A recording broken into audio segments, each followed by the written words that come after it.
Let's talk about Palestinian prisoners in Israeli prisons, because when Hamas launched its surprise attack on the 7th of October, one of its main aims, and still is, the release of thousands of Palestinian prisoners. But who are these Palestinian prisoners and what is their significance right now? So there are currently roughly 7,200 Palestinian prisoners held in Israeli prisons. Of them are 88 women and roughly 250 children aged 17 or under, according to the Prisoner Support and Human Rights Association. But the number of Palestinians in Israeli prisons prior to this war was roughly 5,200. And as the war on Gaza persists and unrest in the West Bank continues, Israel has continued to arrest more Palestinians, some for arbitrary reasons. So of these Palestinians in prison, roughly 2,000 are under administrative detention, which means Israel can keep them behind bars without charge or trial for an indefinite period of time of their choosing. So even beyond administrative detention, when charges are brought against Palestinians in the West Bank, they're almost always tried in military courts, which have a very high conviction rate.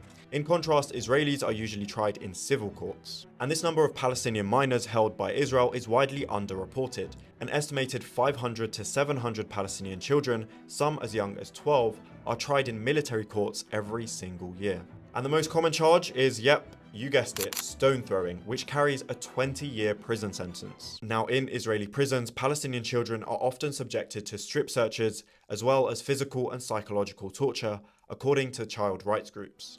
The conditions and negligence in Israeli prisons have reportedly led to over 700 cases of illnesses, which include 24 cases of cancer, according to the UN Human Rights Office. Now, as a result of the conditions under which these Palestinians are imprisoned, there's a long history of prisoner exchanges or swaps, which has been the main way for thousands of Palestinian detainees to be released, at times in exchange for a number of Israelis, including Israeli troops, who have been taken as captives. In 2011, one of the biggest prisoner exchange deals took place, in which 1,027 Palestinians were released in exchange for the release of Gilad Shalit, who was an armored corps sergeant held captive by Hamas for over 6 years, and Israel had no other way of freeing him. Since 1967, Israel has detained approximately 1 million Palestinians in the occupied territories, according to Francesca Albanese, the UN Special Rapporteur for the occupied Palestinian territories.